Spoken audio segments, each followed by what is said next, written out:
morning.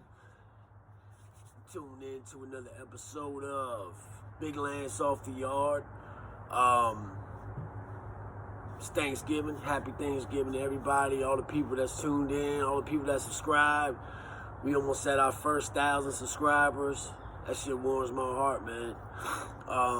Also, thank you to the homeboy Kevin, who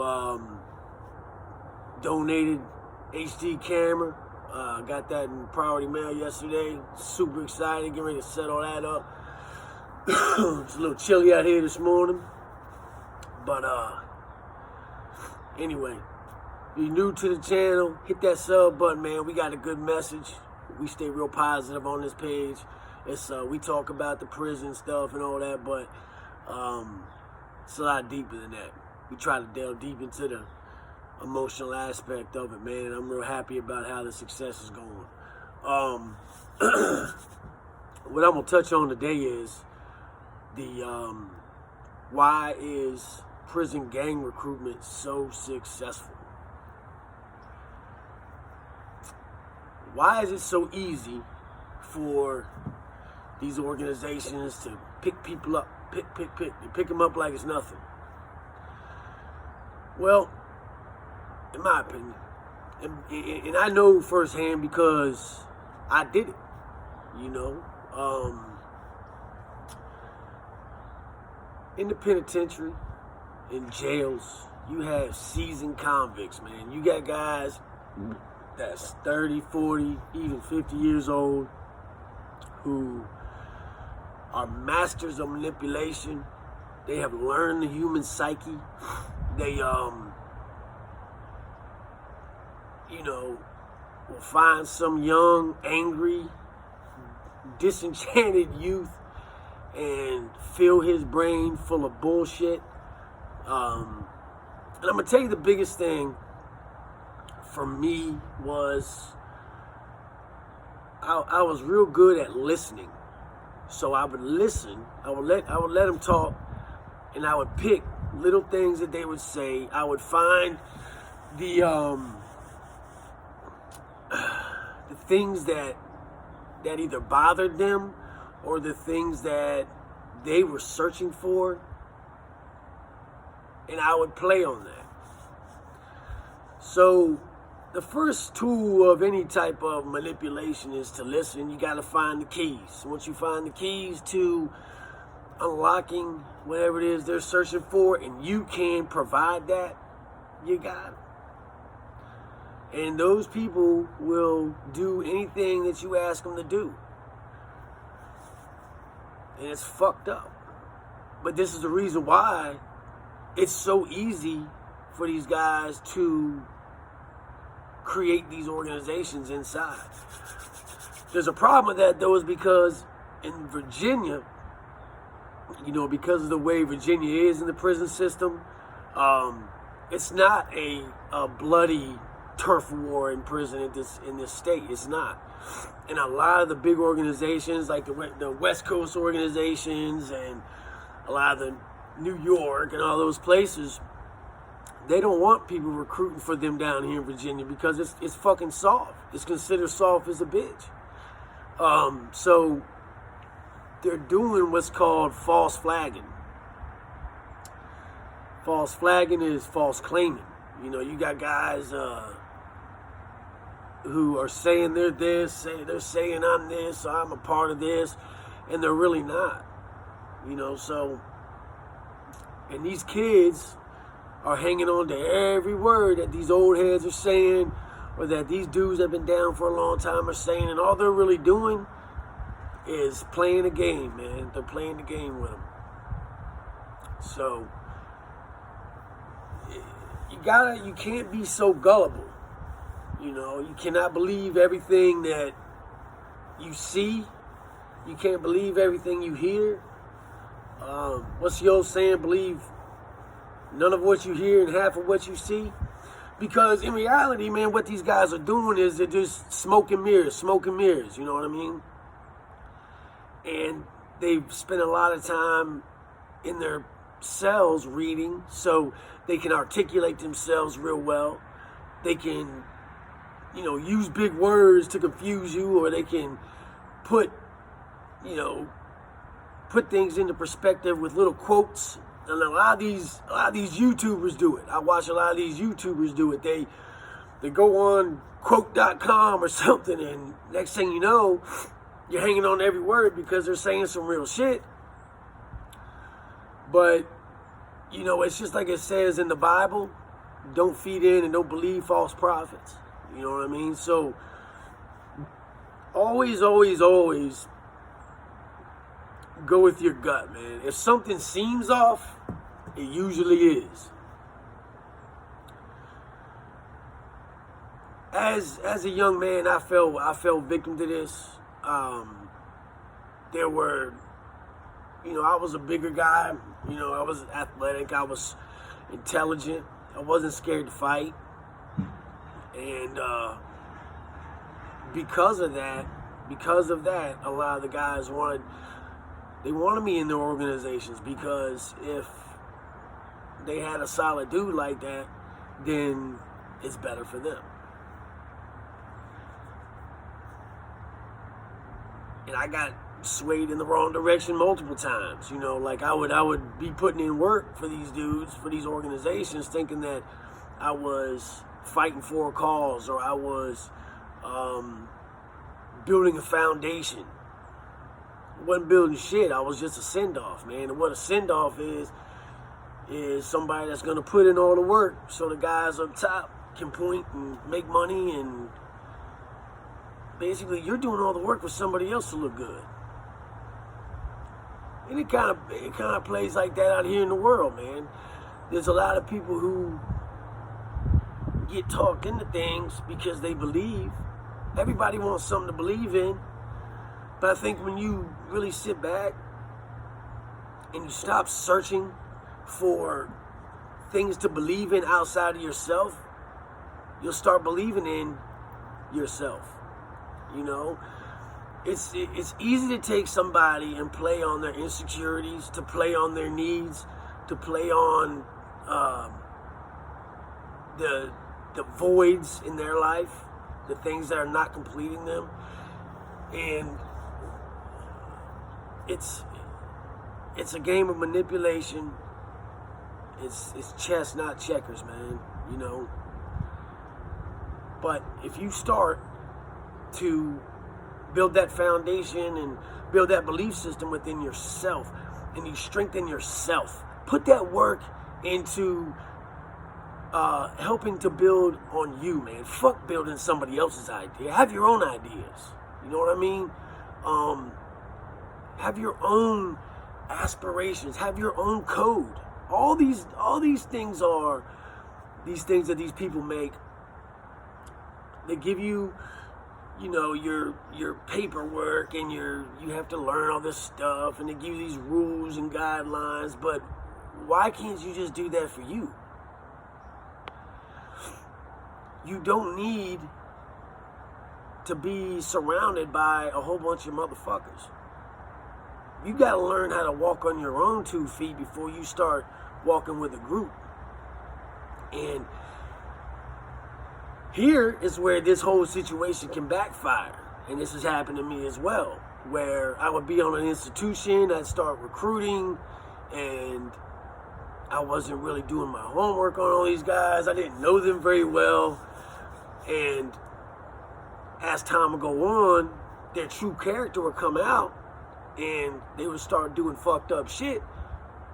And the part about being in a gang or an organization is not only are you dealing with your problems, but now you're dealing with everybody's problems as a whole, because once you take on that patch, or once you take on a spot in that organization is now a part of you as well. So if Joe Schmo over here goes out and owes this organization some debt money for some dope, you owe. You all owe. And I don't know about you, but I got enough goddamn problems in my own life that I don't need to be taking on a whole bunch of other goofy dudes' problems.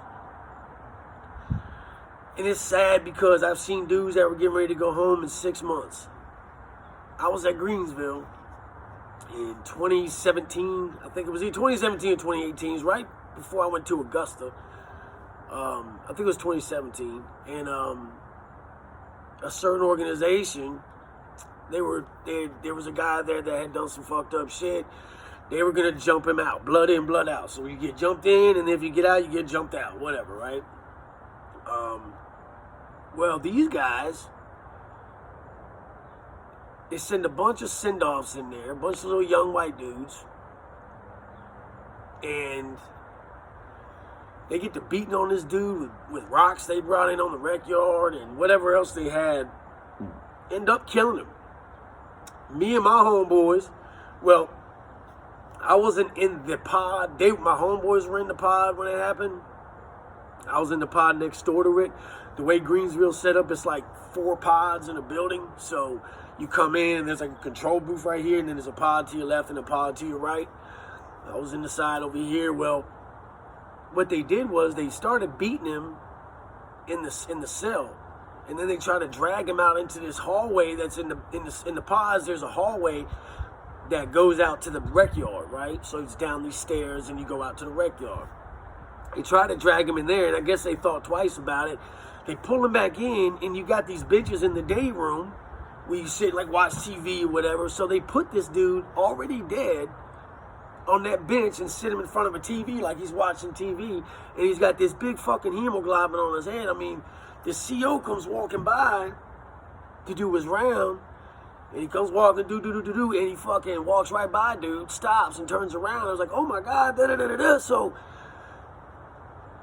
and if that's not terrible in itself, man, when they locked everybody up, I think 3 or 4 of the guys that did this was going home in the next year or 2. Now they're sitting there with a fucking murder charge for a gang. And more than likely, the person that ordered that probably had 25, 30 years. People that ain't going home sometimes don't want other people to go home. You know, I never talked about, like, with my time with a lot of them lifers, man. I would associate with lifers, but it's just a whole different level, man. Like, that dude ain't going home. What do we really have in common? It's fucking depressing. Now, you do have some lifers who will congratulate you and give you, like, you know, plenty of positive shit. But deep down, they're fucked up. And that's the last thing I want for you guys, man. I don't want you guys to go out here and do something like... The reason I went to prison was because I was drunk and inebriated and I wasn't thinking clear. You know what I'm saying? So, you gotta watch that, dude. You have to watch how fucked up you get and how drunk you get, who you're associating with, because I've been locked up with dudes who was, you know, hanging out with their homeboys, and they're coming out from a bar and their homeboys get to fucking fighting with somebody. Somehow they got in the mix, and next thing you know, the dude dies, whoever they fight, one of the people dies somehow, and next thing you know, you're doing 15 years. They don't play, man. But this message right here today is definitely for younger people, and I want you to understand that you cannot, just because somebody's older than you, does not mean you have to look up to them. You know what moral fiber is, man. You know what integrity is. If that person is showing you something other than those things, then you need to separate yourself and you need to go on another path. And don't be a fucking follower. Don't be a fucking follower, man. You don't need to be. You know, everybody's got their own qualities about them that make them special, that make them wonderful and great. I have it, you have it, he has, everybody has it. You don't need somebody else to validate that. You don't need to get an attaboy. Give yourself a fucking attaboy by doing the shit you know you're supposed to be doing. Putting one foot in front of the other and having the fortitude to do the right thing, even when the right thing might not be the easiest thing. Usually it's not the easiest thing. Don't take the path of least resistance, man. Don't do that shit. You're better than that. You're stronger than that. Be a fucking leader. Because a lot of times, if you following somebody, they're gonna lead you right down the wrong road, man. And then it's gonna be too late. It's gonna be too late. You don't get a redo, man. You go do something fucking stupid, you're not gonna get a redo. So be aware of that. And I want to touch on one other thing before I end this. I had a subscriber message me last night.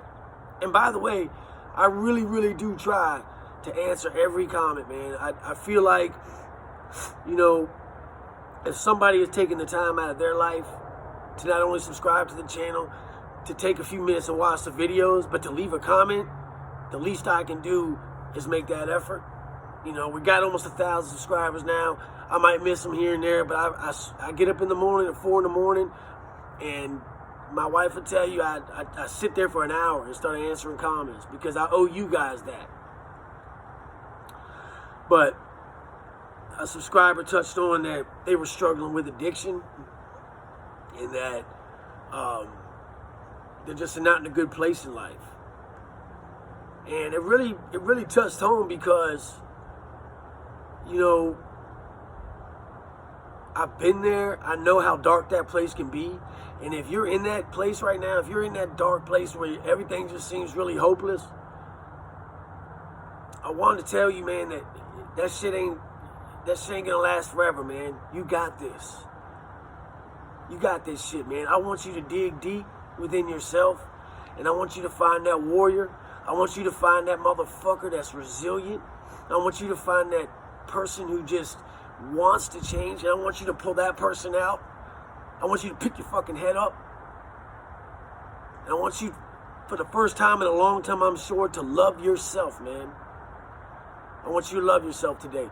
This is, you know, I want you to look out your window, walk out your front door, and I want you to start a path of a new beginning, please. The world is a lot better place with you in it, man. We don't want to lose you. Now, I don't care if it's opiates, like that was my demon, was opiates, or if it's meth, or it's coke, or it's alcohol, or if it's cigarettes. I'm trying to quit cigarettes, man. I ain't smoked a cigarette in 4 days and sucking on this vape thing. But you got to try to start loving yourself again. And that is the first step, man, in my book.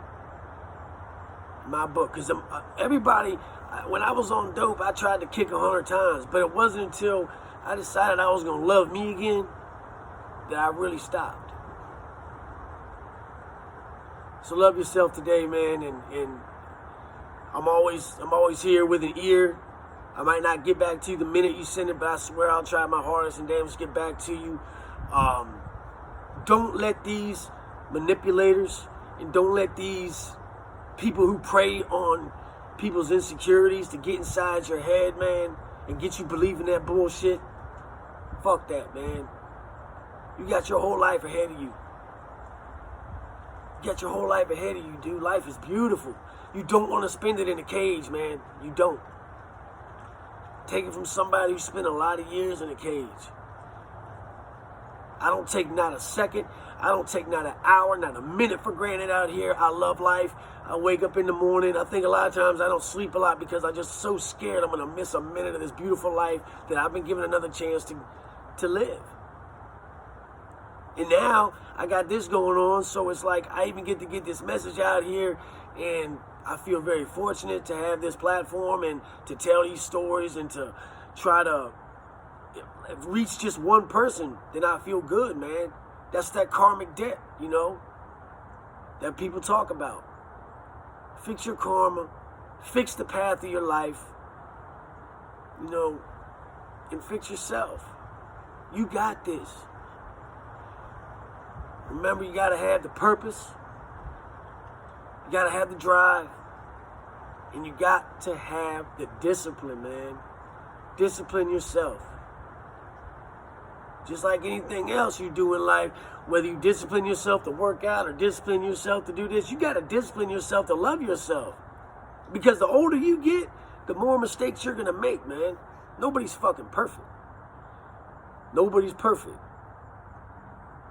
But there's people out there that still love you, man. And they just want to see what's best for you. I want to see what's best for you. So let's get it right, okay? All right, I'm going to go ahead in this one. Remember to hit that subscribe. Give me a like or dislike. I love your comments, good or bad. Fuck it, I'll read them all. I got a subscriber yesterday said I need to develop a thicker skin, stop worrying about the haters. Thank you for that. I appreciate that, and you're right. So that's what I'm going to do. I'm going to focus on the people that are seeking this positivity and seeking this purpose, this discipline, and this drive. All right? Off to y'all, man. Big Lance. Catch y'all next time.